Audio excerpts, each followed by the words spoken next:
നീ അങ്ങോട്ട് നോക്കി. സ്വാതന്ത്ര്യ ദിനത്തെ കുറിച്ചുള്ള കുറച്ച് ചോദ്യങ്ങളാണ് ഞാൻ ചോദിക്കുന്നത്. നല്ലതേ ഉള്ളൂ.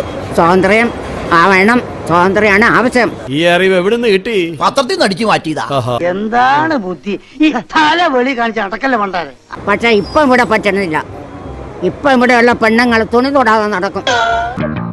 എവിടെയോ എന്തോ ഒരു തകരാറ് പോലെ. ഒരു വർഷത്തിനിപ്പുറം വച്ചാണ് ഇത്ര അഴിമതി ഇവിടെ നടക്കുന്നത്. നാരായണൻകുട്ടി, ഇവർക്ക് മുഴുത്ത വട്ട കൂടുതൽ ശല്യം ഉണ്ടാക്കുന്നതിന് വിളിച്ചിറക്കി പോടോ. എന്തൊക്കെ അഴിമതിയാ? തുണി തൊടൂല, അത് അഴിമതിയല്ലേ? ജോസഫേ, എന്താണത്? കള്ള പഴയ ആളൊന്നും അല്ലാട്ടാ. ഹൈടെക് ദേഹത്ത് തുണി ഇടാത്തത് അടുത്ത ജന്മം പട്ടിയായിട്ട് ജനിപ്പിക്കും. ഇപ്പൊ പട്ടിയായിട്ട് ജനിച്ചവരെല്ലാരും കഴിഞ്ഞ ജന്മത്തില് അങ്ങനെ ഉണ്ടായിരുന്നു. അതാണ്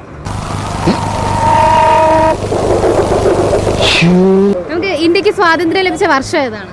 സ്വാതന്ത്ര്യം നല്ലതാണ്. ഏത് വർഷമാണ് സ്വാതന്ത്ര്യം ലഭിച്ചത്? ഞാനാ അടിപൊളി. അല്ല, ഇന്ത്യക്ക് സ്വാതന്ത്ര്യം ലഭിച്ചത് ഏത് വർഷമാണ്?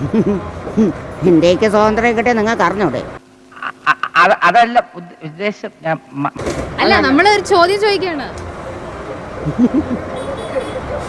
അതെല്ലാം നടക്കും കുട്ടി. പക്ഷെ കുടമാറ്റം നന്നായത് പാറമേക്കാവിന്റെ ആണെങ്കിലും വെടിക്കെട്ട് നന്നായത് തിരുവമ്പാടിരിയാ.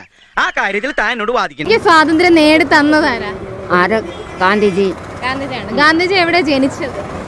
ഗാന്ധിജി ഇവിടെ ജനിച്ചതല്ല, പക്ഷേ ഗാന്ധിജി കൊന്നു. ഗാന്ധിജി ഇന്ത്യയിലാണോ ജനിച്ചത്? ആ, ഇന്ത്യയിൽ എവിടെയാണ് ജനിച്ചത്? ഞാൻ ഇവിടെ തന്നെ ജനിച്ചു. ബ്രിട്ടീഷുകാർ ഇന്ത്യയിൽ എന്തിനായിരുന്നു വന്നത്? ബ്രിട്ടീഷുകാർ ഇവിടെ കിട്ടണം, ഇവിടെ കിട്ടാൻ വേണ്ടി. നമ്മളെ കേരളം കിട്ടണം, ട്രിവാൻഡ്രം. ഓ, അതൊക്കെ അറിയാലേ. പിന്നെ എല്ലാത്തിനാണെങ്കിലും സത്യം പറയൂ. എന്നിട്ട് സ്വാതന്ത്ര്യം നേടിയെടുത്തല്ലോ. നേടിയെടുത്തിട്ട് ഇപ്പൊ എത്രാമത്തെ സ്വാതന്ത്ര്യ ദിനാഘോഷം ഇപ്പൊ വരുന്നത്? ആഘോഷം നമുക്ക് നല്ലപോലെ നടക്കണം. ചേട്ടനോട് ഞാൻ ഒന്നും ചോദിച്ചിട്ടില്ല, എല്ലാം മാച്ചളഞ്ഞേക്ക്. ഞാൻ ഈ വഴിക്ക് വന്നിട്ടേ ഇല്ല. വരട്ടെ.